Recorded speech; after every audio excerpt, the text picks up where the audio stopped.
G'day guys, how are we? Welcome to Talking Boxing. It is Monday, September the 25th, 2023. I'm hoping my microphone is working. I'm sure you guys will let me know if it's not. I've had a few issues lately, but I think we've worked it out. Let's see how we go. I see already that Carl, aka the Boxing Kangaroo, is in the chat. G'day Lyndon. Sorry to hear about your beloved Carlton. I thought they were going to run away with it. Say good day to Jeno and let him know that I'm the biggest Tim fan alive. Well, Carl, you can let him know yourself tonight if you're going to hang around for the show. He's going to be on in about 15 minutes, give or take. Although knowing Glenn is always very prompt, so he might be a little bit early. But great to have him on the show tonight. I know this time of the build-up to a big fight, whether it's Tim, Nikita, Shannon, whoever it might be, he has to do the rounds. So it's great for him to come on and have a chat with me and in conjunction with you guys as well. So Asbot's in the chat as well. I'm assuming that says, mate, how are you, mate? And the mic sounds good, even better.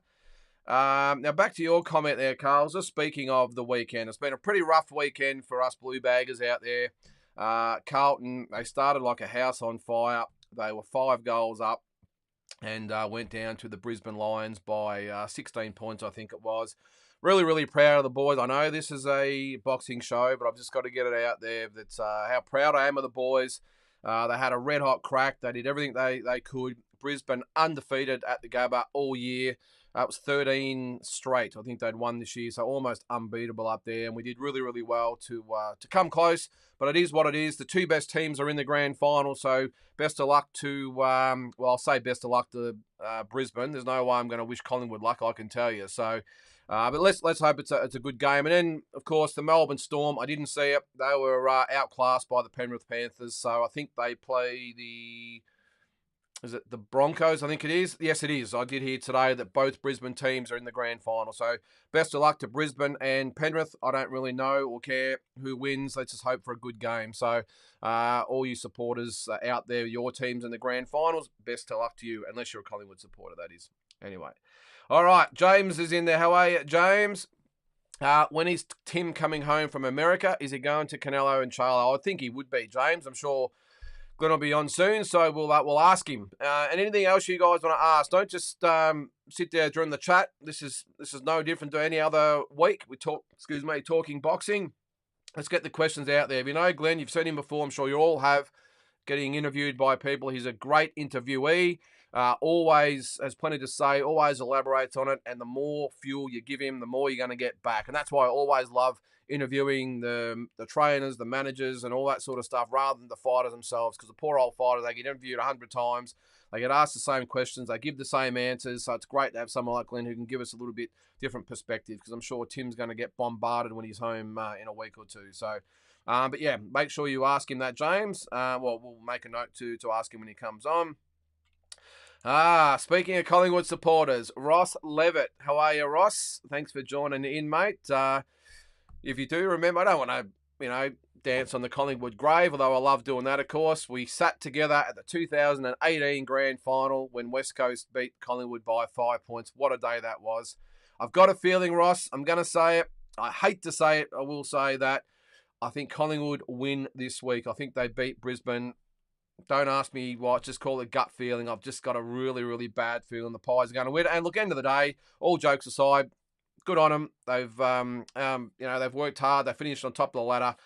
Gone through a bit of heartache in the last few years. So if they happen to win it, well, I'm going to have to lie in bed for a week and sulk and sook until I get over it. But anyway, Kyle Champion. How are you there, Kyle? So disappointing, Carlton. The Pies were waiting for you, mate. There should be riots in the street by now. Yeah, well, geez, it's thinking of the wrong supporters here, Kyle. That's something that Collingwood would do.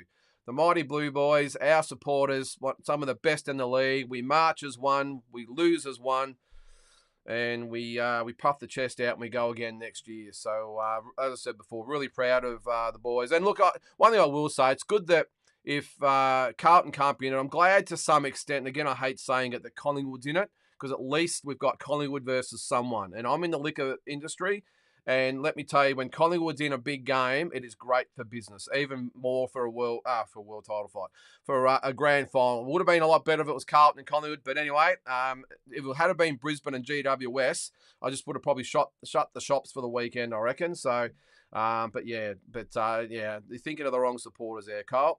Let's keep it going there. Big J, how are you, Big J? Lions to flog Collingwood just like they did 20 years ago. Well, I was there for that one too, Big J. I've been fortunate enough to be at 3 Collingwood losing grand finals, and it's been nothing better. So, first one was that game actually in 2003. The next one was 11, and then 18, as I said before. So, all right, let's get on to some boxing anyway, guys. Unless you want to let me know who's going to win between Penrith and the Broncos. Big J, finally fight week is here. Opatai versus Thompson. Yeah, it's going to be great, isn't it? Canelo and Charlo. Can't wait for that one.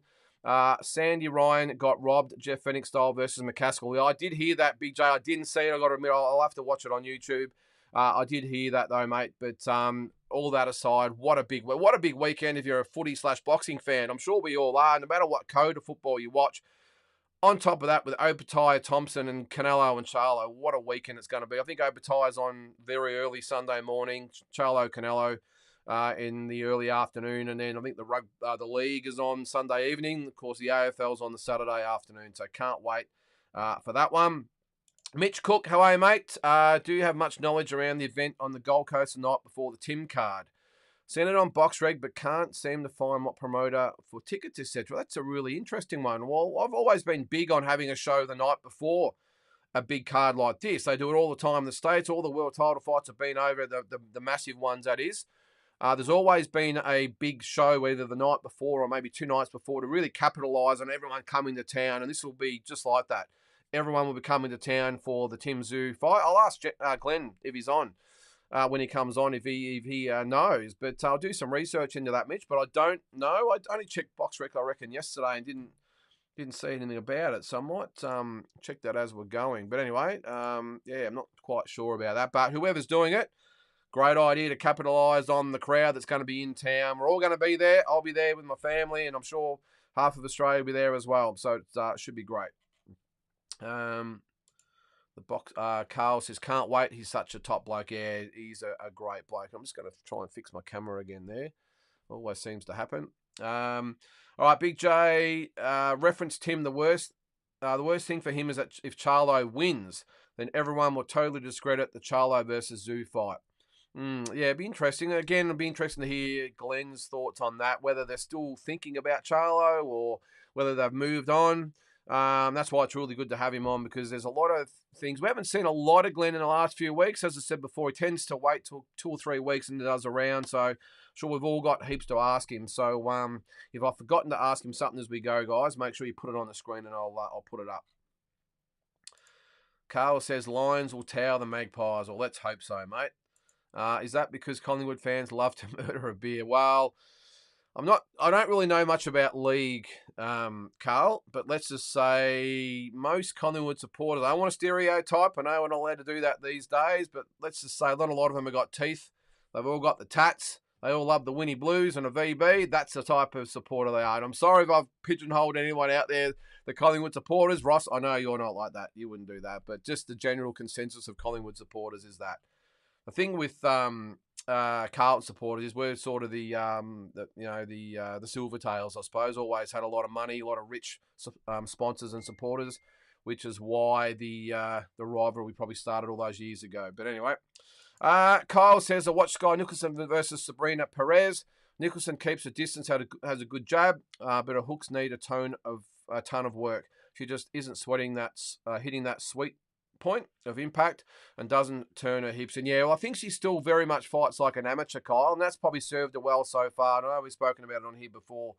The thing with Sky, as long as she's fighting probably the smaller opponents or the slower opponents or the lighter opponents, whatever it might be, she tends to have her own way. She looks really good. And I'm a big fan of Sky. I think she's got all the ability in the world and will go very close to either winning a world title, no doubt. I think she will. But I think I'm with you there that at the moment, still very pity-pat, relying on the distance and the step-off hook, all that sort of stuff that they teach you in the amateurs these days. However, in the pros, even though it's the women's, you still need to be able to sit down on your punches and dig in. And that's what you look at the girls like Katie Taylor, Amanda Serrano, they're just beasts, you know. Baumgartner, they're all Savannah Marshall, all of those, especially what's her name? Who beat her? Clarissa Shields. So they're all the best in the business for a reason, because they all like to sit down and dig in and punch away. So this is probably the only thing that's holding Sky back. But having said that, a lot of great men's boxers in the past haven't really had a lot of power and got through just purely on skill. But we'll see. Got to give her time. She's only had 8 fights now, so I'm sure she'll come along. But she's got a little bit way to go. But let's not forget, she's only been a pro for a couple of years, so I'm sure she'll get there. James says Mendoza can't beat Tszyu by decision, can he? Well, yeah, I don't know. Probably not. I don't think he can beat him by KO or decision, James, but I know he's sort of getting out there with the judges. Yeah, look, I'm not sure. I'm sure they'll have 3 international judges. I'm positive they will. Whether they get influenced by the crowd and everything else, who knows? But look, we all know whether it's Australia, England, USA, Philippines, no matter where it is, you always have a little bit of the home cooking. The judges can't help sometimes, but just watch the one fighter. If every time they punch and the crowd goes up, they tend to watch the one fighter. It's just human nature. So I don't think they do it deliberately. I hope they don't do it deliberately. But look, end of the day, Mendoza, I think, is going to need all the help he can get. So, but who knows, mate? Who knows what the judges are? And I'm sure Glenn won't care who they are. But we'll see, mate. Cole says to James, he doubts that Mendoza has never gone 12 rounds of boxing. Yeah, that's a good point too, Kyle. I think he'll handle the distance okay. I think he'll be right. Whether he gets that far or not is a different story, and that's why it'll be great to hear what sort of shape, mentally and physically, Tim is. And Glenn should be on in a couple of minutes, so we'll again ask him. Asbot says, anyone catch Joe Joyce versus Zilly Zhang? Zhang's a beast. Yeah, he's improved a lot, hasn't he, Asbot? Like he's had obviously was it a couple of losses, at least one. He lost to who was it? Mental blank. But yeah, look, he's improved a lot. He's now stopped Joe Joyce twice. Does he get the Tyson Fury fight, or is he a little bit dangerous for Tyson Fury? What do we got there? We've just got Glenn on there. What do we got there? I'm going to send him the link again. Let's see. Copy. Let's have a look. The joys of live TV, eh? Let's have a look. See if we can get on. If not, we might have to switch to Instagram or something. We'll work it out. So he's having trouble. Anyway, we'll see what happens there. We'll just play with it as we go. As I said, live TV, it's great, isn't it? This an update on this, so maybe that's got something to do with it. But anyway, but as for that, I think Zhang will end up fighting probably Joshua. I think Asbot at some stage. I know Eddie Hearn said he's pretty keen on that one, so let's see what happens. I'm going to bring Glenn in a sec there, and he's in the green room at the moment. So let's bring him in. Where are we? If I can switch over, and there's the man himself. How are you, Glenn? G'day, Lyndon. I'm good, mate. How are you? Really good, mate. I hope we're all coming in loud and clear, and you got on okay there. Yeah, all good, mate. I had a few struggles getting on, but you sorted that for me. Much appreciated. Nah, all good, mate. Well, we just had a little bit of a chat before about things. A few of the guys in here have got a few questions for you, but I suppose the main thing at the moment is, what are we just under 3 weeks out? How's the preparation going, and how's Tim's mindset at the moment? Mate, everything's good. The boys arrived back on Sunday from Las Vegas from their sparring, and Igor was very, very happy, very, very happy with this trip. He says it's the best sparring that we've had in the US to date. So we got the job done. As you know, it's always a bit of a flick of a coin when you're planning ahead and you get the sparring partners as to how they're going to turn up and what nick they're going to be in. But they really did give Tim the work that we wanted. I did bring the boys home a little bit earlier, Lyndon, based on the fact that there were just literally so many bugs going around, and Eagle was a bit crook in America, and it was a bit risky. We had an opportunity with Showtime to go and sit in ringside for Canelo and Charlo. That was my next question. But, yeah, that's a tough, business first, mate. At the end of the day, Mendoza's our only focus. So, yeah, we made the call and brought the boys home early. So just in case something popped up, a bug or something, so we had enough time to get past that and be ready for Mendoza. So yeah, we'll be watching it like everyone on Sunday at home, and I think all the boys are going to get together and we'll make it a little bit of a day of it anyway. So tell us about the camp over there, Glenn. You said it's probably the best he's had. How long was he over there for? Did you say, was it 2 or 3 weeks? Or 4 weeks of 4 sparring, weeks? about 90 rounds, Lyndon. Really, really good rounds. Tim was sparring 14 rounds some days. Igor always likes to test out and push him just before it's finished. So the sparring was terrific. All young fellas, all wanting to work with Tim and all wanting to impress Tim for, obviously for their own record, but also for future work. So we've got a real good setup over there now, and it's like being at home. Everything's focused, everything's dedicated.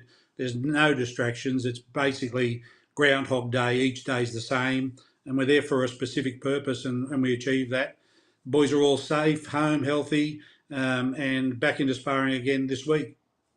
So just tell us about the camp over there, Glenn. I've just tried to describe it to a few people in the past on this show about what the culture is in the States, because someone put a question up last week about why isn't he here sparring? Isn't what he is over there that he can't get here? And I tried to explain probably the difference in culture over there. Explain it to everyone out Yeah. there exactly why you choose to go to the States instead of staying in Australia. Oh, look, two reasons primarily. You've got to emulate your opponent. You've got to find the right people that bring something to the party that is of similar ilk to what your opponent is. And Mendoza's a very awkward fighter. For those that have had a good look at him, he's very strong.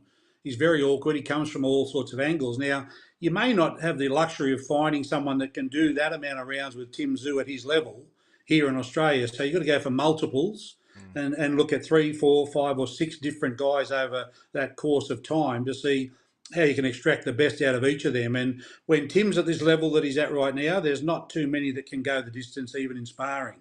So that's first and foremost. But secondly, the culture, mate. When in the United States, sparring is the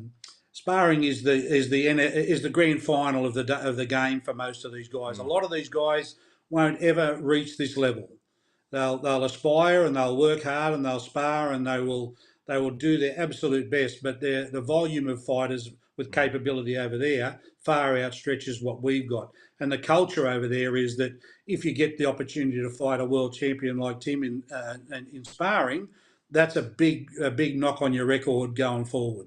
Do you think too also, or did you have issues over there with some of the fighters over there trying to maybe, prove themselves a little bit of, reputation building? Because, I do note, like I've said on here before, when you go over there, it's not necessarily sparring.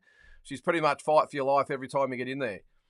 It is, and it's very, very competitive, and they don't like it. The boys over there don't like it if they get showed up, and of course they understand, and we make it very clear that they're here for a specific reason. That's to assist Tim and to bring Tim along and to help Tim get ready for his next opponent.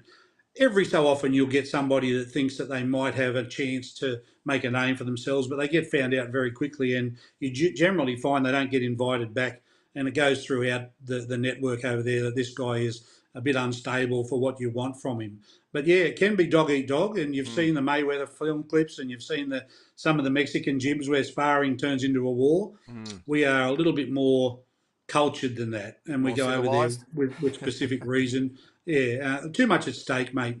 When you're at world championship elite level, there's too much at stake to risk. So a fairly firm vetting process. We've got terrific people over there supporting us in the gym ownership that make sure that those that do come in under with the right intentions. What gym was it, Glenn, that he was training at? Eric Ballinger, mate, at Split T Boxing with Dewey Cooper. Okay, I haven't heard of that one. It's a great gym. We chose that because it's not a mainstream gym, and it's tucked out of the way. And Eric's a great mate of ours. Eric's a Canadian who manages and trains some fighters, but he was a partner with Dewey Cooper, and as you know, we've been with Dewey for about 3 years, and Dewey currently got Francis Ngannou with Mike Tyson, getting him ready for Tyson Fury. So that relationship continues to go along, and you build a trust with those people, and they know that when the Tszyu camp comes into town, it's all business, mate. There's no room for anything but business. So what happens now, as I said before, we're nearly just under 3 weeks out. So Tim's Yep. home. So what's now the build up to the big fight on the 15th? Back in the gym today. He'll be back working right through this week. He'll be sparring this week. Eagle will make a call probably on the weekend if that's the last of the sparring with the 2 week run leading into fight week. From then, it's the usual stuff, mate, just conditioning, getting his weight right, and of course, a massive media schedule that I'm dealing with now as to just what we can and can't do in that time frame. I was just said before, it's about this time of the build up where you just must be inundated with interviews, which is great. Why it's great to have you on. So, do you take a little bit of the heat now off Tim, or does Tim like to sort of front the camera as well? Oh, look, there's no way possible we can entertain and deliver on all of the requests. So it's tough for me. I'm the guy that has to say no. I don't Mm. pass most of it on to Tim. My job is to make sure that Tim has the perfect opportunity and the perfect environment to perform for what he does best, and he leaves the business side of it with me. So, look, we might get out off our media manager. We might start at over the course of a week 50 engagements, and we'll bring it down and pick the top 12, and we'll do those very well. And if we can, always, it's important. We know it's part of the business as media, and we do our best. But end of the day, I still have to be fighter first and Mm. make sure that Tim is 100% in the right place. And if that means some people miss out this time, I do my best to catch up with them next time. Does he actually like the media, Glenn? Because sometimes he just tends a little bit. He gets a little bit like a bit not defensive, but he. You can tell that he's not overly comfortable with it sometimes. And I know the build up to fights, you're making weight, you're training hard, you're sore, you're tired and nervous, everything else. But does he actually like fronting the media? He's getting better, mate. I think he's as he matures into his own skin in boxing, and not, when you get to this level, the demands are outrageous. Is probably the best bet. I bet they are. Honestly, they come from everywhere, all over the world, and I spend my time sifting through to see which one gives our promoter the best outcome, which one gives Tim the best outcome. We look at exposures worldwide and most importantly, we stay loyal to our Australian people Mm. that have been with us from day one, like yourself. Yeah, no, it's Um, very much appreciated, mate. and so, yeah, look, I think Tim enjoys some of it, but it can become a little bit overbearing, especially when you're tired and you've sparred 14 rounds and all you want to do is eat and sleep and Mm. recover, and you've got these requests to perhaps get in a car and go somewhere. I try to minimise all of that by doing it now on Zoom or having studios close by rather than travelling all over Sydney. Um, but look, it's a balancing act, and Tim accepts what I ultimately lay out in front of him, and he'll do his absolute best to get it done. But it's never 100% enjoyable, mate, because at the end of the day, he's a fighter Mm. with one thing on his mind only, and that's Mm. getting in the ring against Mendoza and taking care of business there. Yeah, and how has I know it's probably a silly question, but how has it built up over the years? As I said last week on this show, I think Tim might have had his last fight when he fought on my show in Bendigo, and since then it's been a crescendo that's been building. How's it built even in the last couple of years? The attention and the media attention that he's been getting, and the from the fans and everyone else, because he's literally a mainstream sporting star in this country now. Yeah, he is, mate. He is, and it was difficult for Tim in the early days, the celebrity part. He's grown into that. He's grown very, very accustomed now. He works the panels on the Fox shows, and Mm, he speaks beautifully on the phone. He's a very intelligent young kid he's very articulate, and he speaks well, and he knows his craft, and mm, so he's gotten better and better.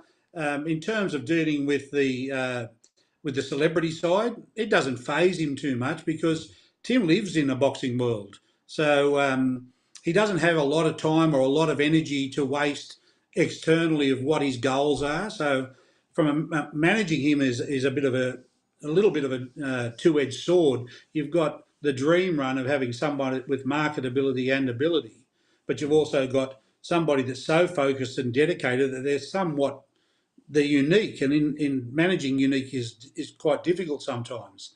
mm. So I do see him starting to get more and more like his father. That dedication and that cold, steel-eyed glare that he gives me if something's not right. I've got thick skin. I can cop all that all day long, but That comes with the territory with the Tszyu. They are machines when it comes to getting what they want out of their craft.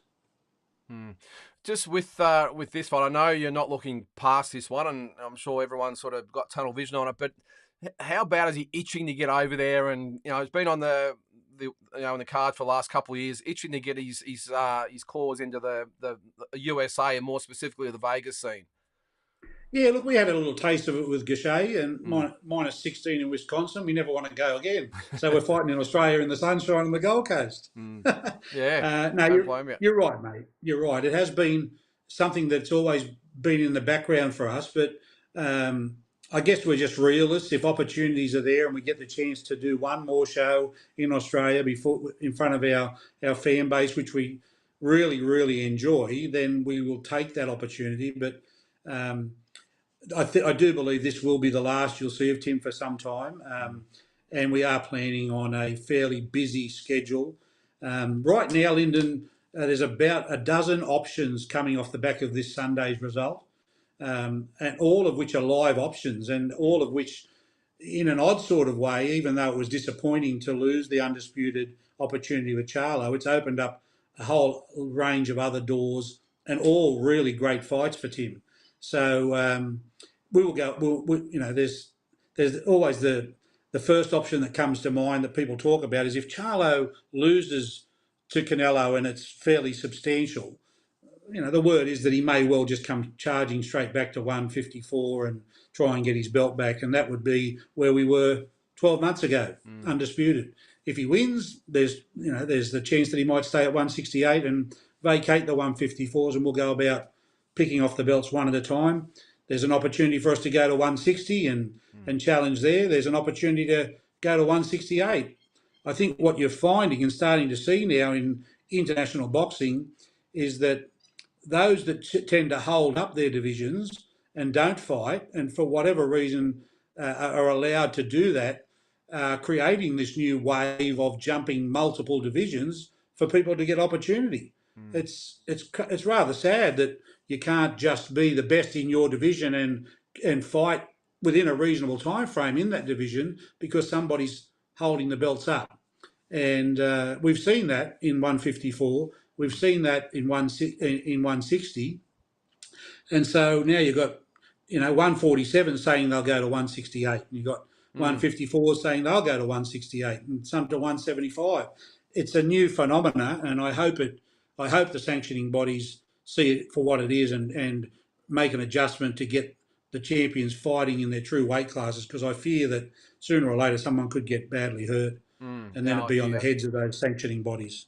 So I know you can't probably say too much on the sanctioning bodies, but does it get a little bit frustrating where there seems to be a lot of double standards out there, and what's good for one is not good for the others, and they allow people, I'm probably talking of Charlo's brother, of course, does it get frustrating out there when they tend to hold these titles up for ransom?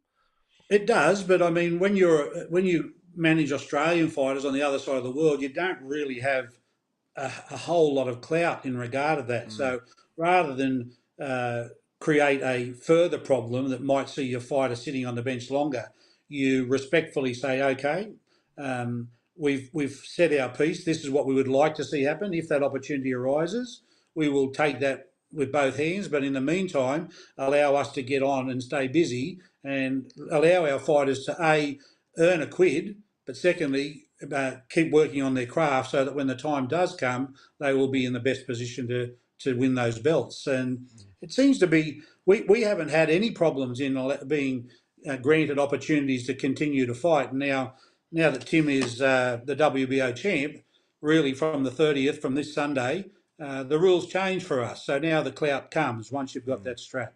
So this is obviously, for the WBO. It will be obviously for the full WBO title. It's been talked that maybe there might have been the WBC interim or something. Is it just for the WBO belt? It is, mate. Once you become the full WBO champ or any full champ, you can't then compete for an interim belt.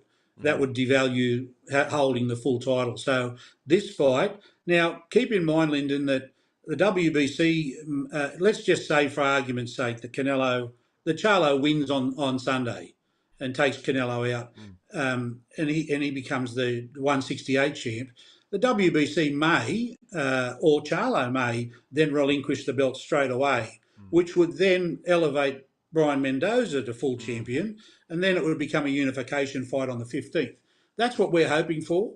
Right now, we don't see it happening that way. Right now, it'll purely be Tim defending his WBO full title against Brian Mendoza. So it's all risk for us, this one. It'll probably be a world record from earning the title on the 1st of October, and defending it 14 days later. Mm. So it'll be the shortest Yeah, defence of a turnaround, title yeah. in.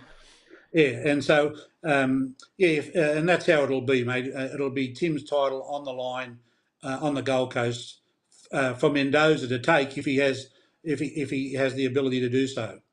So, as I said, it's on the Gold Coast. I'm assuming it's a sellout, the show? I haven't checked in the last couple of days. I know it took off very quickly, and Mm. they stopped sales for a little while the other day to load additional seating. So yeah, it'll be a sellout, mate. I have no doubt about that. And I don't think it'd be too far away. But I think right now the fact that they have added additional seating, if you jumped on, you'd probably be able to grab some seats. But yeah, it'll be a sellout. Yeah. And what about the Gold Coast thing, Glenn? What was the decision behind it? Obviously, I'm assuming it's the money from the government.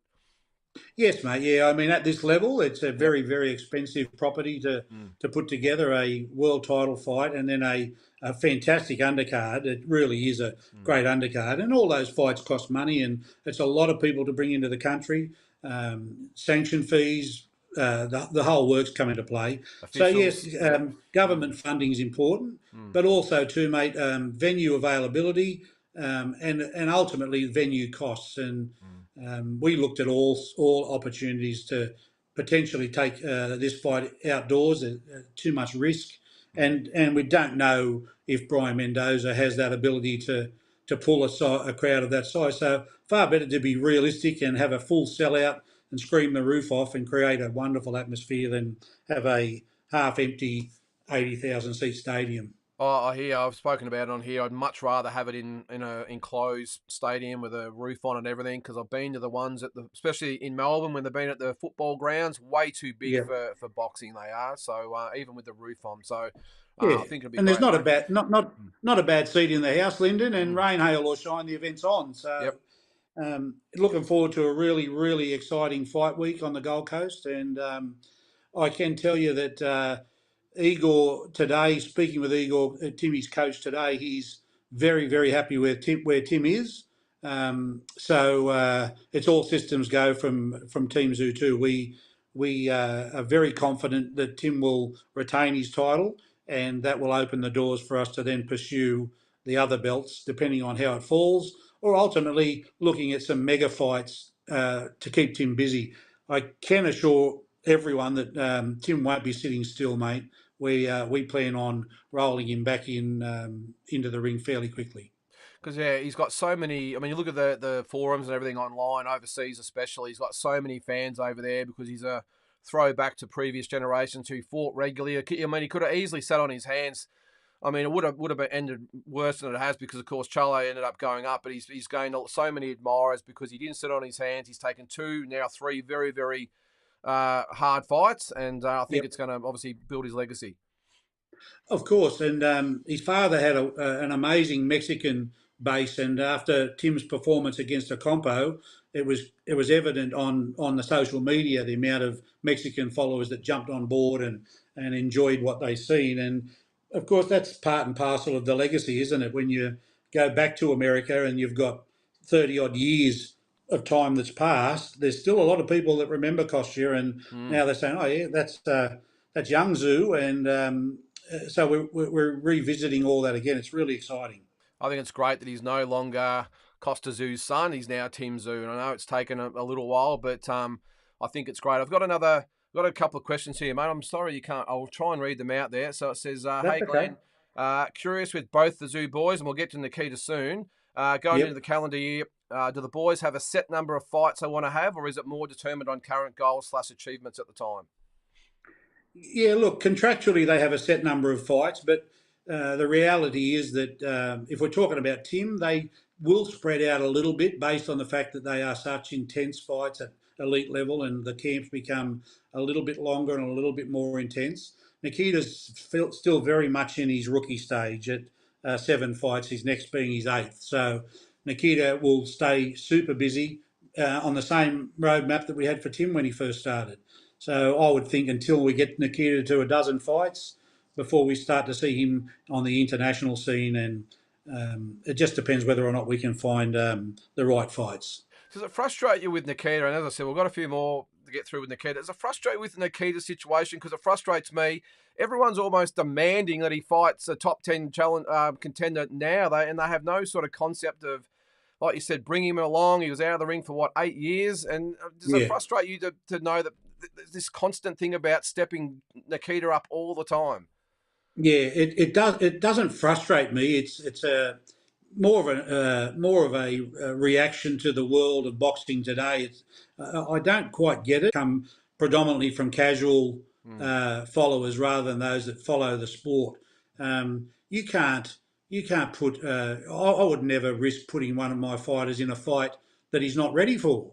There's this is a brutal, no holds barred sport, and if you want to risk putting one of your boys in against someone that they clearly aren't ready for, that you got to live with that, and that won't happen with me. It's not a race. It wasn't a race with Tim. Problem for Nikita is he came in on Tim's platform, on the back of Tim, and there's almost like a expectation that Nikita is at Tim's level, and he's not. He's so far away from Tim's level.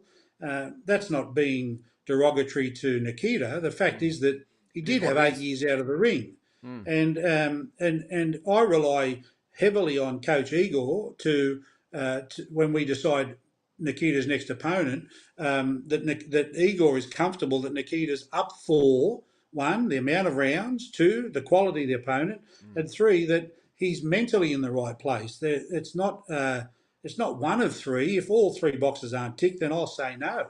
I don't care if there's pushback about that, but Nikita Tszyu will be a world champion within the correct time frame that gets him there with good health, good wealth, and in a position where when fighting ends that he's still going to be in good shape. I have no interest in pushing him into stuff that he doesn't have to, or nor should he take the risk at this stage of his career so early. Yeah, and I think that was highlighted in his last fight. Jack Brubaker, I'm sure you guys knew he was going to be tough and hard, ultra experienced and tough as nails. But at the end of the day, It sort of showed that because Nikita had a couple of early stoppages, everyone's like, oh, here we go, let's get him in. And that was just, I'm sure it was a reminder to you that, he got through, which is great. Sure, he had a couple of moments there with the heart, but he did what he did, and probably just a reminder to show, hey, he still only had, 6 or 7 fights, and he's got a way to go yet. Well, that was his 7th fight, and he had very minimal amount of rounds.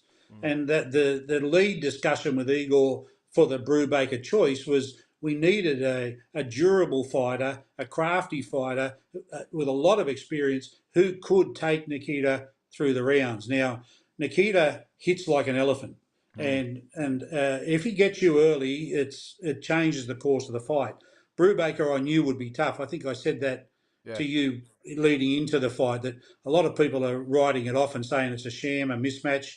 I said Jack Brubaker is a very, very tough individual, and he was perfect for Nikita to give him the next look at the next level of what he's up against. And so we'll continue on our way with Nikita and bring him along, and without a doubt, eventually the big fights will come, but certainly not yet, mate. He's still only had minimal rounds going into his 8th fight, and as I said, he's probably 2, 3, or 4 fights away from being able to do a 10-rounder comfortably.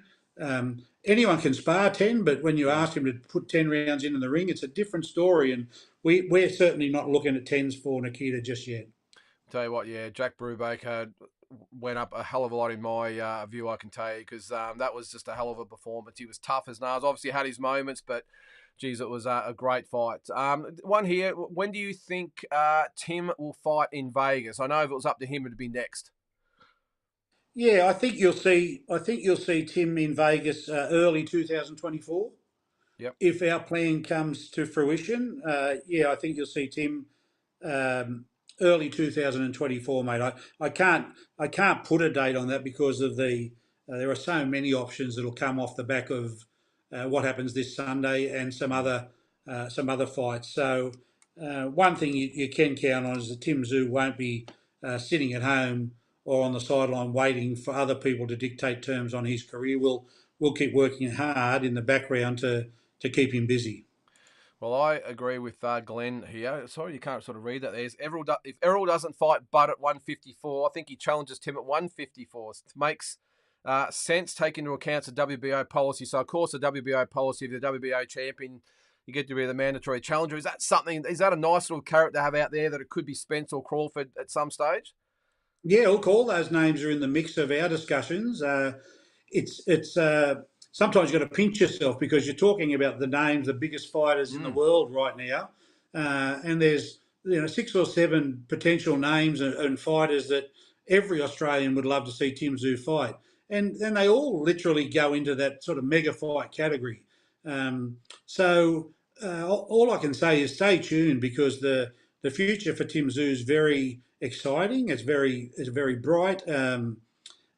But what comes with that, Lyndon, as you know, is that Tim has to win. He's just got to keep on winning, and we just have to keep on moving forward. And we don't get ahead of ourselves. My job in the background with Matty Rose is to take all those discussions and sift through and come up with the best outcomes for what we do next. But I'll be happy to have that chat with you post Tim's fight with Mendoza and give you some light on what we are thinking for next. But until then, all we're doing right now is the old adage in boxing is there's only one fighter in front of us that matters, and Yeah. he's certainly no slouch. Yeah, no, understandable. I actually saw the boys over in Vegas for Spence Crawford down at Yep. ringside, so I'm sure someone hooked them up with some good tickets down there, considering they're worth about 10 grand a pop, I think they were. So helps to be up Yes. there in the boxing world, doesn't it? So Yes, um, indeed. now on to Nikita, Glenn. We've just obviously just spoken about him a little bit. So where he is he at the moment? Of course, the Dylan Biggs thing's been talked about a lot. They obviously showcased Dylan to the TV audience a month or so ago. So any Yep. news you can tell us on that? Or is that something that's going to be announced maybe after Tim's fight? Yeah, look, Dylan's in the mix, mate. He's a terrific young fighter, a terrific young bloke. He's the current Australian champion, and yeah, he's certainly in the mix. Those discussions are ongoing with ourselves and our promoter, and I guess now, just so you know, Nikita's just come back from Thailand from his camp. Yep. He started his camp with conditioning over there, No so more Cobra Hearts. yes, mate. Yep, no more. Well, I don't know. He didn't tell me this time. Uh, I nearly vomited last time he told me that, but anything's possible with Nikita, mate. That's one thing I do know. Anything's possible. He is a character. mm, But I'm actually in Sydney for a couple of days from tomorrow with the boys, and we're updating and going through a whole range of stuff tomorrow. So Eagle will give me his thoughts on where he wants Nikita to be for the next fight, and um, there will be an announcement on that in the near future from No Limits. But there's a lot going on with Nikita, mate. A lot of options, a lot of opportunities. It's just making sure, as I said earlier, that they'll all be exciting fights, but for me as his manager, more so just making sure we stay within the parameters to bring him along at the right pace, so that he enjoys the fruits down the line, mate, rather than yeah. too soon, too quick, and then regrets. How does he go? We spoke before about with Tim when he's the way he sort of treats the media and his reaction to it. Nikita seems to be the opposite done. He's almost like he enjoys taking the piss. He doesn't sort of take it too seriously, and he'll have a bit of a laugh. I love when he's filmed. I don't know what's going through your mind in the change rooms when the camera's on him and he's doing all sorts of things. Well, I mean, they couldn't be more polar apart, could they? I've asked for one of those buttons that allows me to freeze or delete or beep out stuff with Nikita because he is he's a chameleon, mate. He's the total parallel opposite of Tim Tszyu in every way. And like you said, he's taking the piss out of things and just enjoying the process and loving life. And he'll finish a fight, go grab a hamburger, and then he'll say, "I'm going to go climb a tree." And I say, and what's the plan of that? He said, just so I can sit up there and have a look around. he is a unique individual, and I love that part about him, because with that comes a lot of surprises and Mm. a lot of unexpected stuff. But it's part of who he is, and we've just not that long ago decided to capitalise on his quirkiness from a manager's perspective. I Mhm. sat down with him prior to not last fight, the one before, and I said, you know what?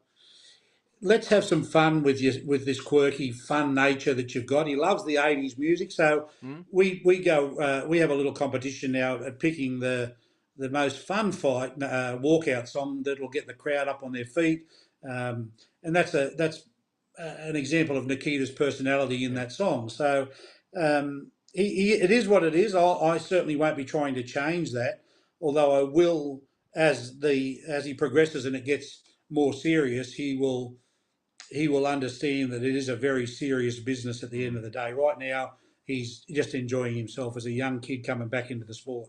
Yeah, well, I think he needs his own reality show. I reckon, Nikita. Who knows? Maybe down the track. And I think I said to you last time, he's my wife's favourite fighter. She absolutely loves Nikita. Loves everything about him. So he's got someone in the fan club there. I've got a couple of questions. I know we won't keep you too long, Glenn. I know we've still got to get to the rest of the team. No, you're right, Quick mate. one. I'm fine. Oh, beautiful. Kyle Champion says, "Hey, Glenn, is there any interest in Tim Tszyu fighting Jesus Ramos?" Now, assuming he's on the list somewhere. Yeah, Jesus Ramos is on the undercard this weekend, I understand. Oh, is Is he? that right? Okay. Yep. Is he on the Canelo I undercard? must admit, I haven't really taken much notice of the card, to be honest. Yeah, I think he is, mate. Yeah, terrific fighter, isn't he? He's got the goods. Look, he's one of those fighters that's recently come into play. Again, we'll look at that closely and see where all these dominoes fall. I think right now there are so many. It's actually mind-boggling when you sit this down and put it on paper, and it becomes somewhat of a pyramid. Hmm. And the base of the pyramid shows you the amount of volume potentially there is for Tim, and it's a bit scary. I mean, there's a lot of fighters that we would be interested in contracting to fight Tim over the next 12 months. But it all comes down to, at the end of the day, if you've got opportunities to fight mega fights, for example, to revisit Jamel Charlo for undisputed at 154, to fight Bud Crawford at 154, to fight Errol Spence at Hmm. 154, or to fight Jamal Charlo at 160. None of these are out of the equation anymore, Hmm. and they're talked about in the United States on a daily basis. And I know you sit on a couple of those Hmm. panels as well over there, and you know firsthand it's Tim Tszyu's name is in the mix of just about every conversation from 154 to 168. So those opportunities will all come to light and hopefully to fruition, and all great for the Australian fans and wonderful for the Australian boxing What public. about the biggest fish of all, Canelo Alvarez? Is there a possibility down the track? I know anything's possible, I suppose. 100%. It's been discussed. It's certainly possible. Canelo is at that time of his career, provided he keeps on winning. And in actual fact, it doesn't have to win. He could finish off his career with a couple of losses without a problem. Mm. Um, he will always be a mega fight, regardless, and that's just the reality. Mm.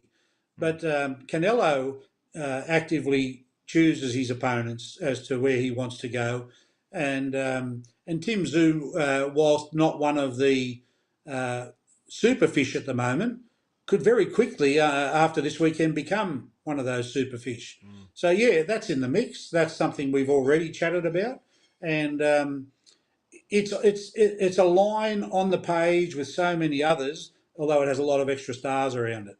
Mm. Now, Team Batman Boxing, he's always on. He's on all the panels all over the world at the moment. He's from England. Any plans to possibly fight in the UK and gain even more global fans? Well, Team Batman, if you were to ask me about my personal experiences in the UK, Well, I'd say forget about you haven't, it. it hasn't been a good hunting ground for you, has it? It hasn't. It's Look, the UK is a very big market. It's huge, and we certainly wouldn't rule anything out in terms of that. If the right opportunity came at the right time and it suits and fits into our roadmap and it progresses Tim along, absolutely 100% we would consider coming to the UK. Um, we even talked about Chris Eubank in the UK. Yeah. There's nothing that we don't discuss. We're very open and happy to discuss all opportunities, but um, I didn't really think at this stage I would be looking at potentially so many options, and it gets a little bit not overwhelming, but certainly gets to the point where you wonder where is it going to land and how's it all going to come about. And this weekend's the first step as to some guidance as to which way we go. But no, UK we'd have a look at, mate, but certainly not in winter time. Yeah, That's yeah, a well, no, yeah. miserable bastard of a place. On to the rest of the team, Glenn. You've had a little bit of mixed results lately. Of course, Liam Wilson had the win just recently, but Vegas Larfield unfortunately come up short in his last fight. Let's start with Liam. You must have been pretty or very impressed with his last fight. Yeah, we had a great camp with Liam. We obviously a lot of new stuff from my side, and we planted some rules. And Benny and the team are terrific in terms of the coaching and getting the kid ready. But I think for Liam, it was an opportunity to give himself a clear head going into that fight and know that no limits were backing him. I was backing him. The trainers, everyone was in all aligned.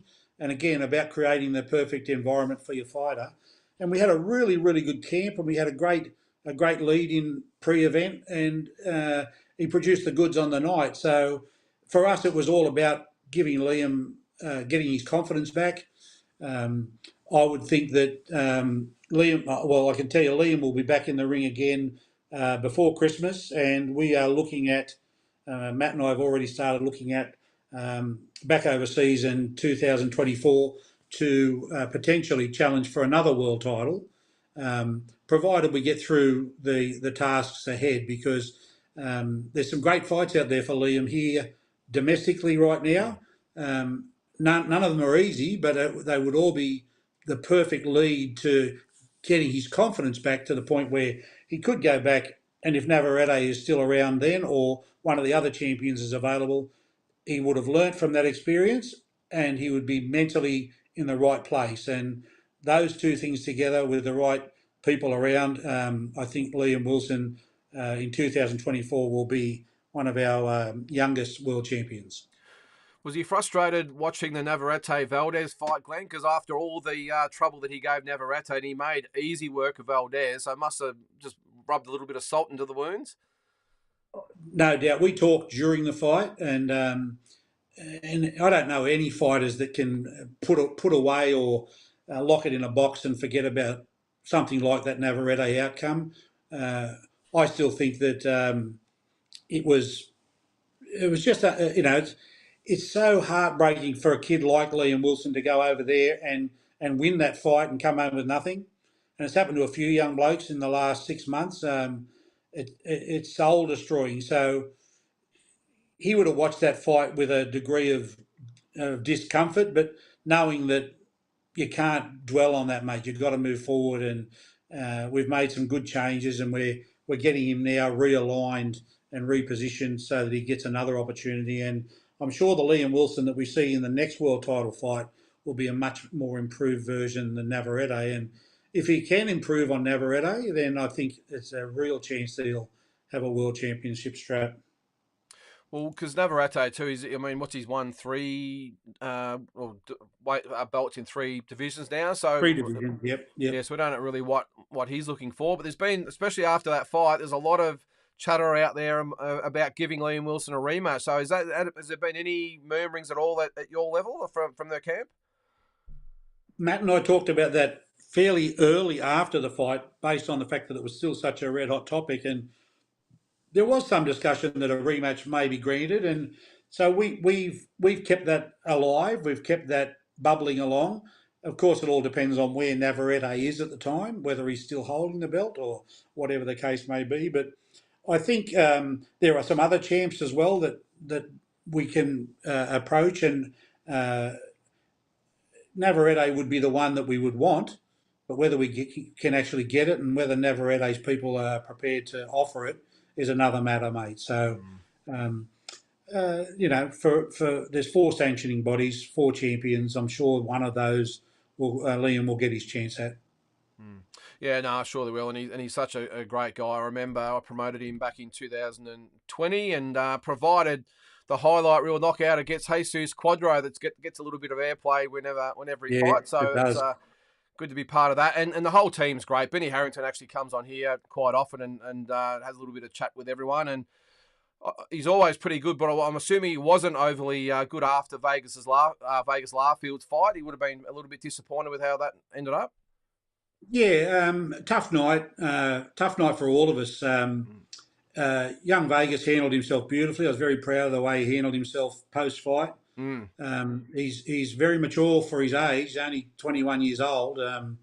But look, there's always pros and cons. And when you look at that fight, the general consensus amongst those that watched that fight said that they believe that Vegas won that fight. Oh, I thought he did. I'm one of those people, and I'm not saying that to be belligerent. I'm saying that because I sat ringside, I watched that fight. There were some things that we didn't do well, and we understand and we learn from that. But there were some things that happened that night. There was a knockdown that was missed at the end of the 4th, where the ref almost stopped the fight. Correct, mate, and that's probably the hardest one to put away is the fact that the referee was all but there, ready to wave that off, but in the process of that last few seconds, granted, there's a lot goes on. The bell ring, all that stuff happens, and it's a split-second decision. But I could have understood it better had he not gone through the ropes. The ropes held him up. But that on itself would have given Vegas the round, a 10-8 round with a knockdown, and that happened before the bell, and then the referee's action that he was going to wave it off because he was through the ropes, ultimately to have him waved back to his corner. We were looking at ourselves going, I'm not sure what that means. And then I think the very next round was a 2-minute round. It was, yeah. We're trying to capitalise on the fact that we had this guy gone, and we're trying to capitalise on it and working knowing that we've got a 3-minute round, contracted for a 3-minute rounds, and they took that off us at 2 minutes, at 1 minute 54 seconds, the bell went. It was bizarre. And I'm looking at everyone going, and I looked across to George and Matt and said, this can't be happening, because that was the penultimate round for Vegas to do the job on the bloke that he'd basically knocked out through the ring. Now, having said all of that, mate, Albert Nolan, wow. Yeah, I have no problem with Albert Nolan retaining that strap. None whatsoever. What a terrific young fellow and what a terrific young fighter. And to be honest, Lyndon, I haven't seen a young kid fight off the back foot like that for a long time with that success. And it troubled Vegas. Every time he invited Vegas into the corner, Vegas copped it. And that was the thing that we didn't do very well. And and Vegas and Benny know that. There were things that go on in a fight where we didn't expect Albert Nolan to have that uncanny ability to just literally off that back foot throw those punches as he did. They were crackers, and both those boys got great chins. But at the end of the day, it didn't go our way, mate. But again, it's boxing. You can jump up and down and you can bitch and moan, or you can go to the dressing room as we did. We had a huddle, we had a talk, and I made it very clear that it was the beginning of the Vegas Larfield going to the next level. You need to cop that. You need to understand that hurt, that disappointment, that sorrow. Cry. Sit down and have a cry about it, because you need to know in your gut that you never ever want to experience that again. And he's a terrific kid, and the team was terrific. And whilst we were disappointed, a little bit frustrated, we're professional people and we just move on, mate. So Vegas will be back in the ring in October or November. Sorry, in November, not October. And his roadmap doesn't change at all. 10 fights, 1 loss. So he's still got a very good record for a young 21-year-old. And and we will keep him very busy as well. And he's loving it. He's enjoying this different management approach where it's all about the fighter, busy, busy, busy. Stay in the gym, stay on the craft. Don't dwell on. Learn from what you did wrong, but don't dwell on the losses. Let's just go. Um, Yeah, and I'm sure Vegas will come back a better fighter next time. oh, I got no doubt. He handled himself so well, and you're right about Albert Nolan. I mean, obviously that gym he's from, I think Wade Ryan's his trainer. I mean, Yeah, he's the same gym, so they're they always tough. knew he was going to be tough. But yeah, I thought they both handled it really well, especially Vegas Larfield. And I think the fact that he's 21 years old, I think we get way too hung up in on wins and losses in this sport. And the fact he's had a really good learning curve early in his career, that we're not all Floyd Mayweather. We all don't go to 50-0. We have a few hiccups on the way. I think you're right. It'll make him a much better fighter. And I've got no doubt when he comes back in November, he'll be even better, mate. I've got a couple of questions here for you. Sure. Cole says, "Hey Glenn, is there any other news on the Tszyu Mendoza undercard?" I think it was pretty much in concrete, wasn't it? Bar maybe one fight. Yeah, I think it's all done, mate. And I think has it been posted?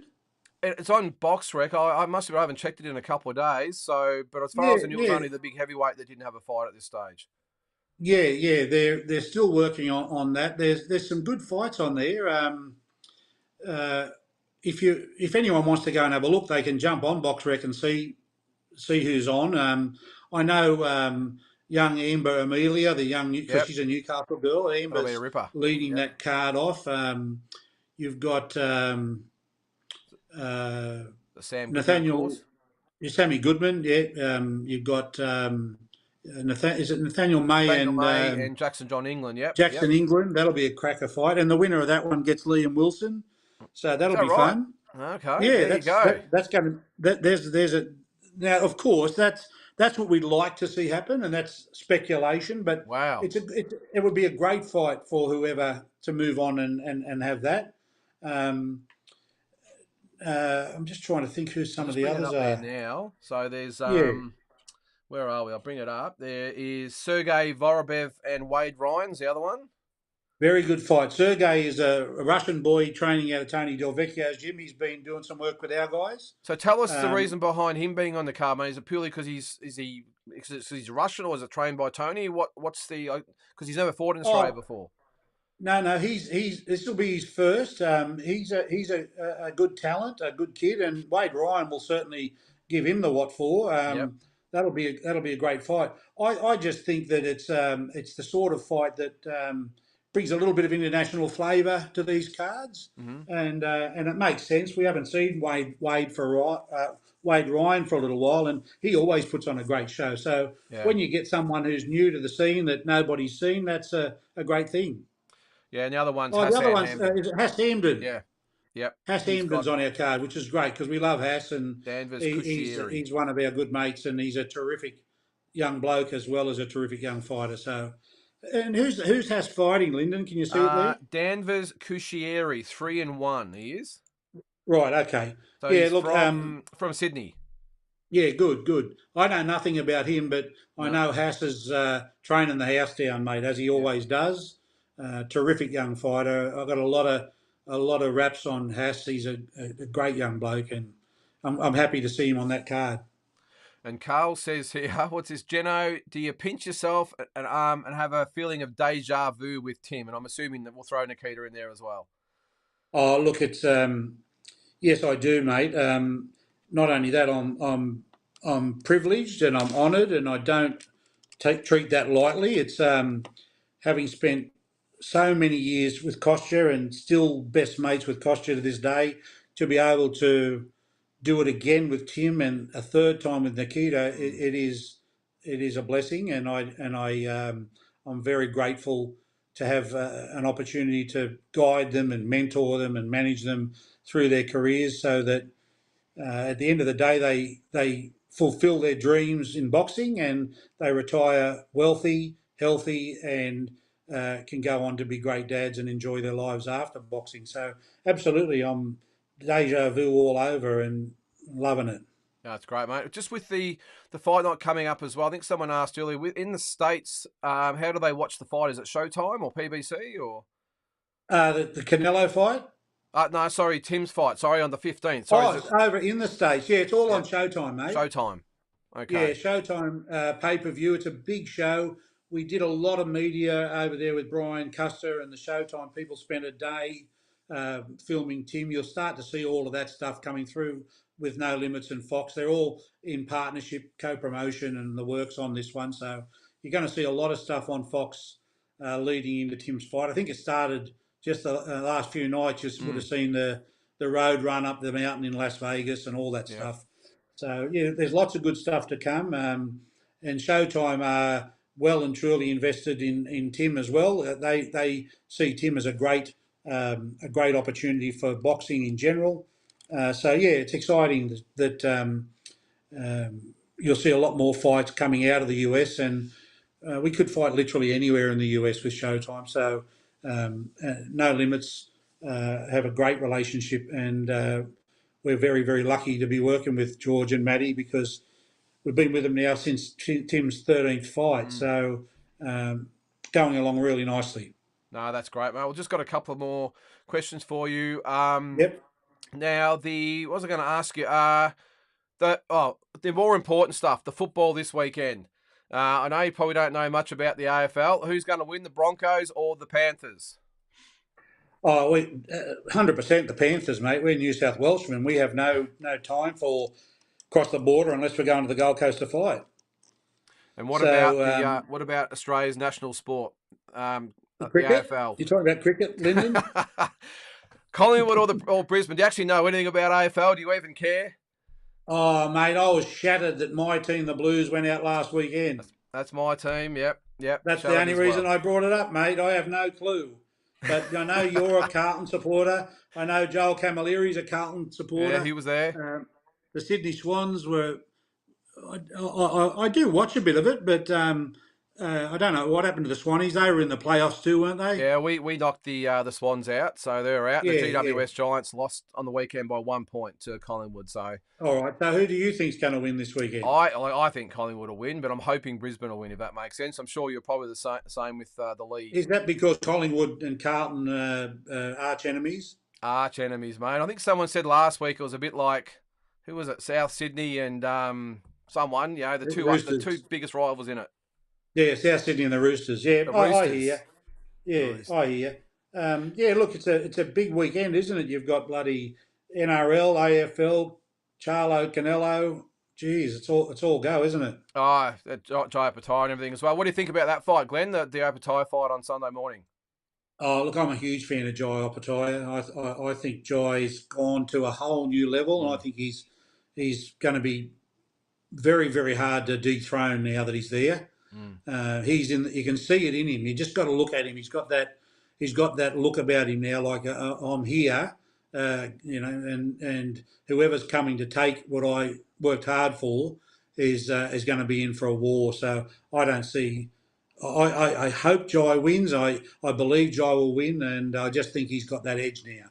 Yeah, and Thompson, I think, is going to bear the brunt of about 6 months worth of frustration. I think from Jai Oh Patai with yeah, what's yeah. happened to him. And I guess we'll all be hoping and praying with bated breath that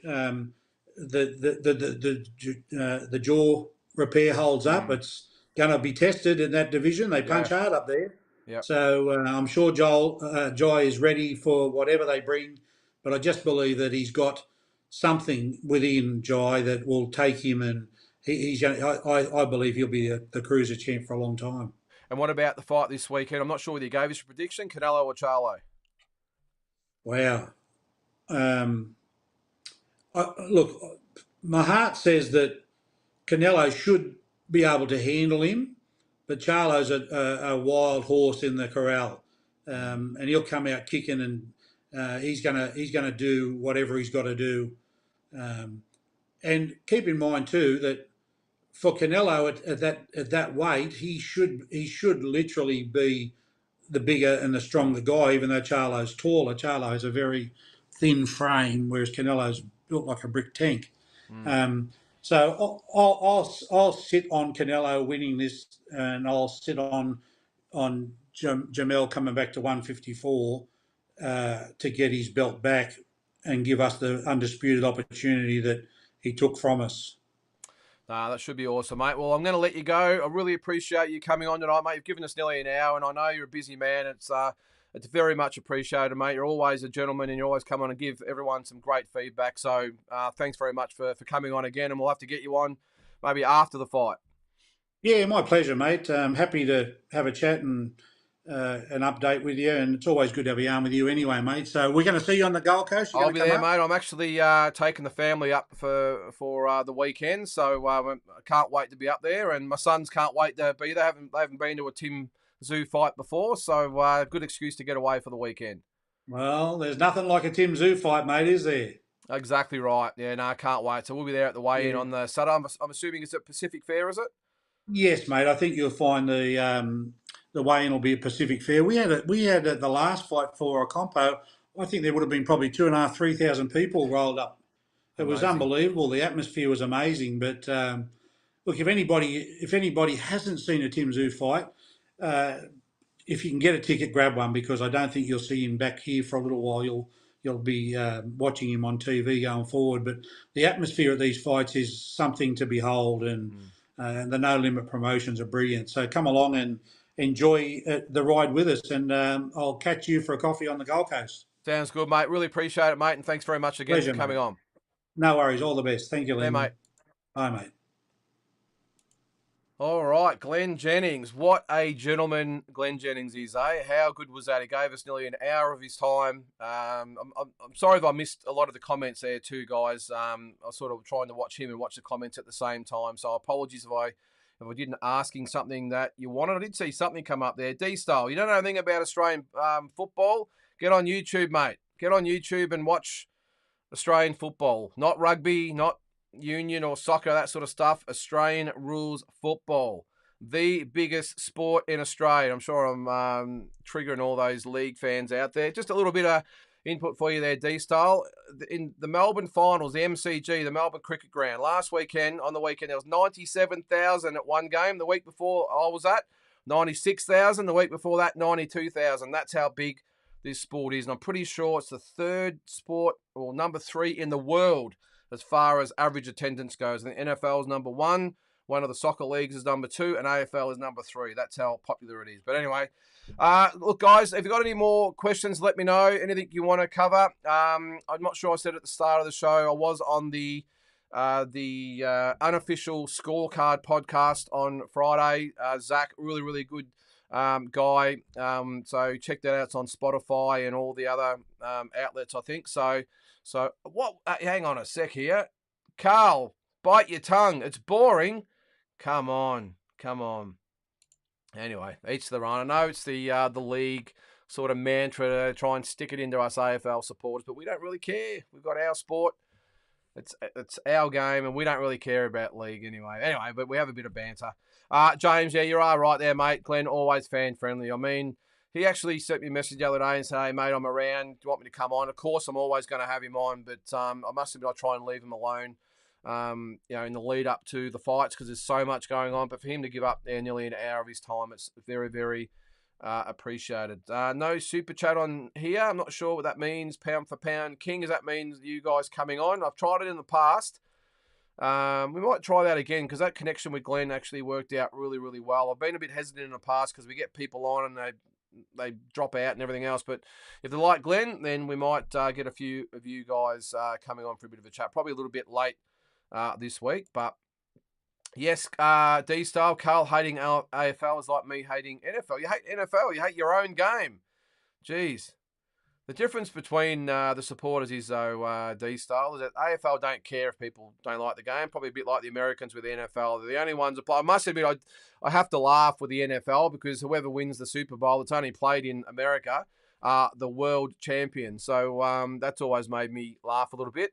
And they call the winner of the baseball over there the winner of the World Series, even though it's American. Actually, there is maybe a couple of Canadian teams plays in there, but the World Series, we'll just name our competition the World Series, even though every other country out there plays it, and other countries are probably just as good. But that's why we love America. But anyway, yes, you hating baseball. All right, Kyle, what have we got there? Do you have a pick for the Brownlow? That's a very good question, Kyle. I think maybe Marcus Bontempelli. And for all you league fans out there, he's the Western Bulldogs champion. We won't spend too much on the AFL because I know he's a rule there hanging on me. About time we had a chat, mate. Yeah, well, we've got to look. If you want to come on quickly, hang on, Big J, Super Chat is where they pay money to go on there. I don't ever want to do that, guys. I know some YouTubers out there need it, and that's fine. With my limited followers and viewers, I don't think I'm not really in a position to upset anyone out there by getting them to pay to put the chats up. Hey, look, maybe we could have a charity we could give it to, whatever. But I've got no dramas with people YouTubers that do it because a lot of them use it as a source of income. But I just do it for a bit of fun there, Big J. But who knows? How much do you reckon we'd get? One stage we had about 50 people watching. They all donate $1. That's $50, eh? We'll add it up over the course of the year and we'll donate it to charity at the end of the year. What do you reckon? Andy says, I like both brands of football. AFL, definitely king in Northern Territory. Well, when you think about it, I hate to break it to all you league fans out there. You've got Sydney and you've got Brisbane. Well, you sort of only got about 60% of that these days because the AFL is coming hard. The AFL dominates every single other state and territory in Australia. So you New South Wales and Queensland supporters have got to just get with the program a bit. But anyway, I don't mind league. I don't really watch it, but it's not my thing. But hey, if it's sport and it's competitive, I'll watch it. D-Style says, question is, does AFL like Carl? The AFL likes everyone, D-Style. Get on YouTube and just watch it. That's all I'm saying. You'll fall in love with it. All right, Bang Bang Zhang. Yeah, well, he did the job on Joe Joyce again, didn't he, Carl? And made an absolute mess of him. What was it, 3 rounds this time? He's in line for a couple of big fights. And I think I said earlier, I don't think he'll get Tyson Fury because he's got the MMA guys he wants to beat up. But I think Josh would be good. I would love to see him fight Deontay Wilder. What a fight that would be. Talk about fireworks. The only issue I've really got with that is that Zhang's not overly fast with his hands or feet or his head. He can bang and he's got okay skills. We know that obviously as he's shown there. But Deontay Wilder, as we've said numerous times, all he needs is that one shot. As Zhang got the chin to stand with Wilder. But I think that would be a great fight. So if you're asking me, I'm sure it's in there somewhere, who I would like him to fight next, I'm thinking Deontay Wilder. I think that'd be a great fight. Paul says, who do you follow in the NFL? We're going to try and stick to the boxing here, Paul, but NFL, the Patriots from Boston. We've got to go for that area of the states because it's the New England Patriots, isn't it? So yeah, that's probably who I'd go for. I used to go for the Bills because I used to live in southern Ontario in Canada, and the Bills were only about half an hour away. But no, I love all things Boston these days. What do we got there? Japan, he's better at baseball than US now. Yeah, there you go. Maybe you should play them. Whoever wins your series should play the winner of their series, and that can be the winner of the World Series. But I do like, we just self-proclaim ourselves the World Series or the world champions in something that other sports play. Maybe in Australia we'll just crown ourselves the world champions of soccer. Hey, who cares? World champions. League dominates in New Zealand. Well, does New Zealand count? I'm not quite sure. North Queensland Cowboys. All right. Well, hey, you guys run the show here. So if you want to talk footy, I'm happy to talk football.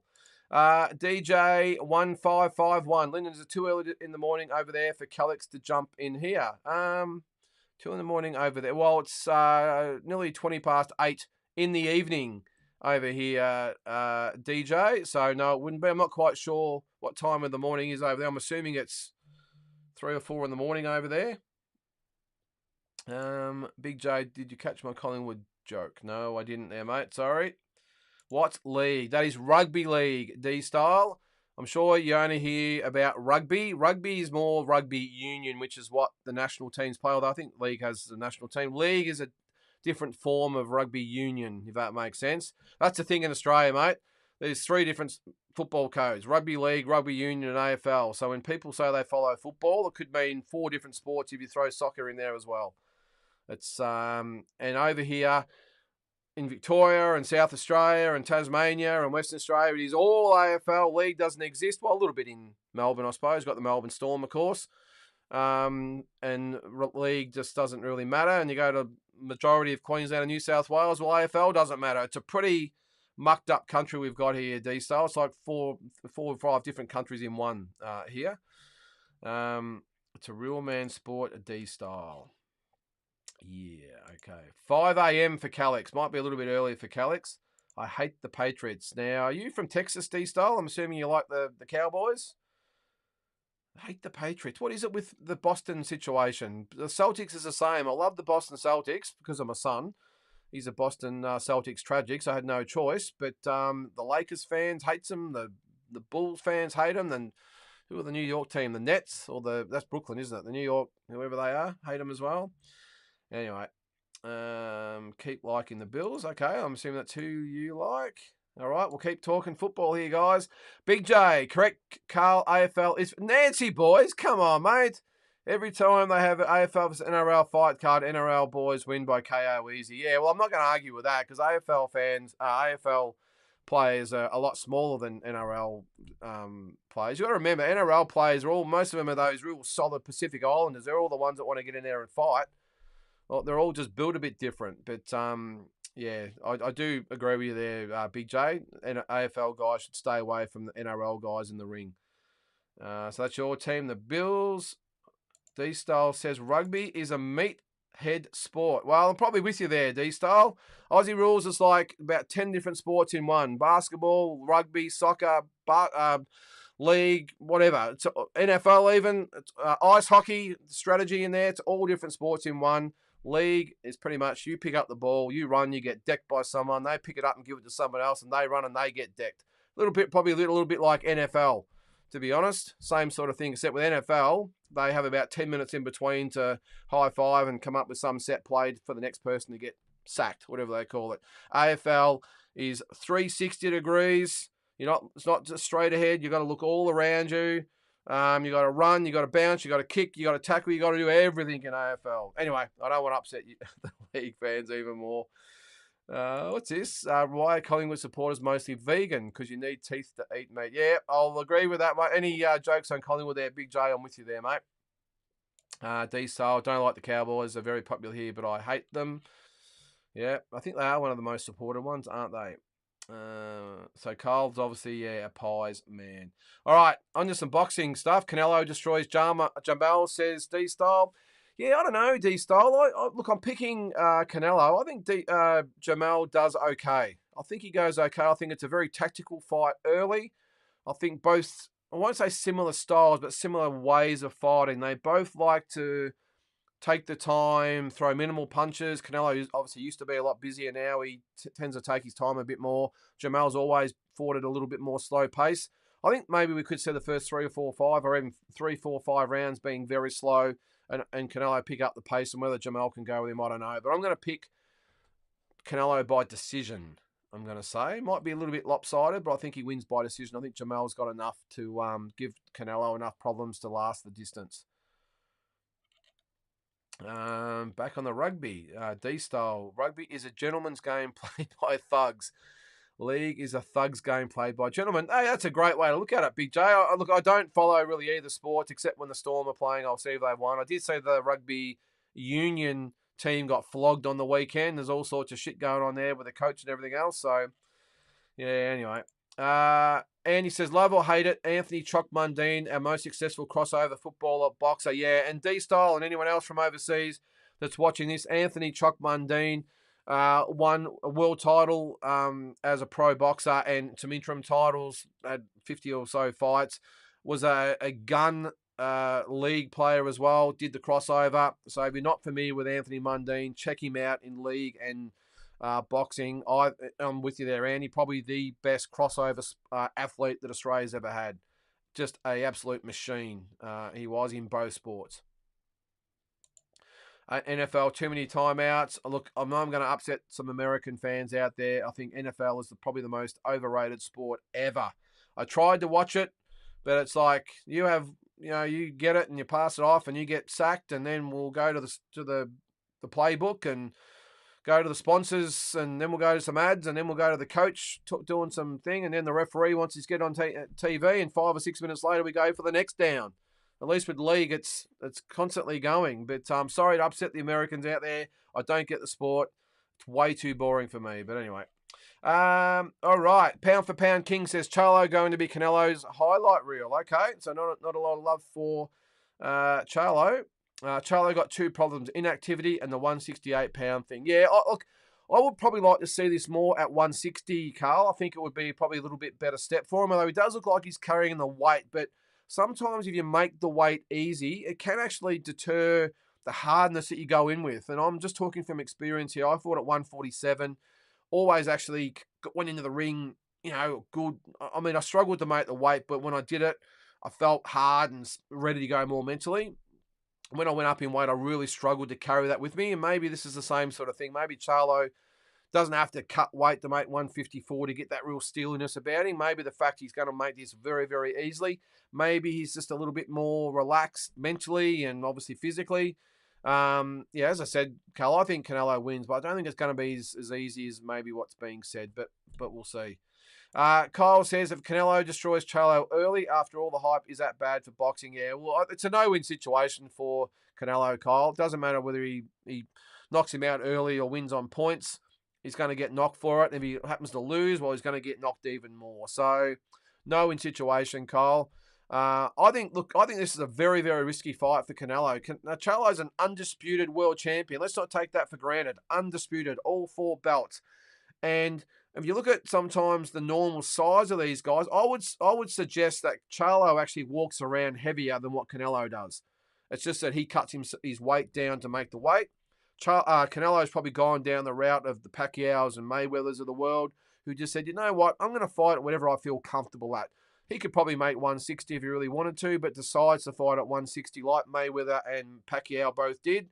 Could have made the weight below them, but fought at the comfortable weight as they get more prolonged in their career. And they get away with it by the unbelievable skill, of course.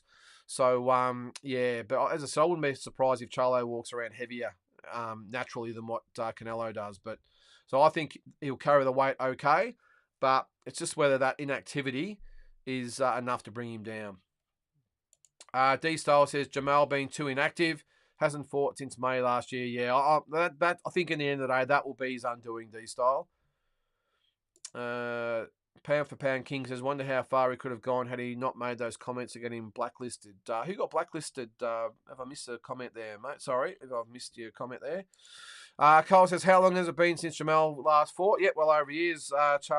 D-Style said since May last year. That was the Castano fight, which is crazy. This is a good one. Paul, what's your thoughts about Pac-Man fighting the Olympics? I did see Gareth Williams comment on this, and I've got to agree with him. Probably not all the way, but he did say amateur boxing is a different sport to the Olympics. Philippines has got a great amateur team. I think he's got enough skill. And look, his argument is that, these guys start fast. They fight 3 rounds flat out, where Pac-Man's used to fight in 12-minute rounds. I think Pac-Man has enough left in the tank, ability-wise and age-wise, to still beat whoever's the best in the Olympics. But I don't agree with it, Paul. I've got to say, I think this has taken the piss. I would hope that Manny comes around and says, you know what, that's not really in the spirit of everything. I know he's technically allowed to. I don't like to see it. I think leave that to the true amateurs of the sport. I know there's a loophole with the pros that have had, 5, 10 fights, wherever it might be, coming back. I still think it should be on a merits basis. If you've had 10 fights and you're a world champion, well, should you be really coming back to amateur boxing? I don't like it, especially Pac-Man. And I would hope that Pac-Man comes to his senses and says, look, I was only joking and I'm not going to do it. So, but it's very interesting, Paul. Very interesting. Have to go with Canelo, says Batman. I think he stops Jamal. I like both guys. Though, so I will be feeling bad for Jamal most likely. I won't be feeling bad at all if that happens, Batman. I think if anyone needs a clip and a kick up the arse, it is Jamal Charlo and his brother, although I know his brother's had some issues mentally. I think everyone needs a bit of a reality check. It's Jamal Charlo. So if he gets his ass kicked by Canelo, I won't be losing any sleep, I've got to say, Batman. I'm a Canelo man. And you're right, Big J. Mundine single-handedly saved boxing, or Australian boxing, 100%. I think his first 30 or 40 fights, whatever it was, were all on pay-per-view. Every single fight from his first to pretty much almost his last were all on pay-per-view. An amazing achievement. And when he fought, everyone took notice. And he had a great dancing partner in Danny Green. I do subscribe to the opinion that I love Danny Green as well. But Chock Mundine, Danny Green needed Mundine more than the other way around. I think Mundine would have been a household name regardless, just because of the way he carried himself. Love him or hate him. Danny Green, household name as well, but really got that by being Mundine's dance partner. So, but yeah, still both great fighters for Australian boxing. Well, that's going to be it for this one, guys. I'll let you talk amongst yourselves. I'm sorry if I haven't got to all your comments. Hope you enjoyed the conversation with Glenn tonight. Again, I apologise if I didn't get to your comment, but I can only sort of get to so many. But thanks again to Glen Jennings, and I said make sure you check out last week's podcast, the official scorecard, and check me out with Zach on there as well. So till next time, have a great week, and we'll see you next Monday night. See you then.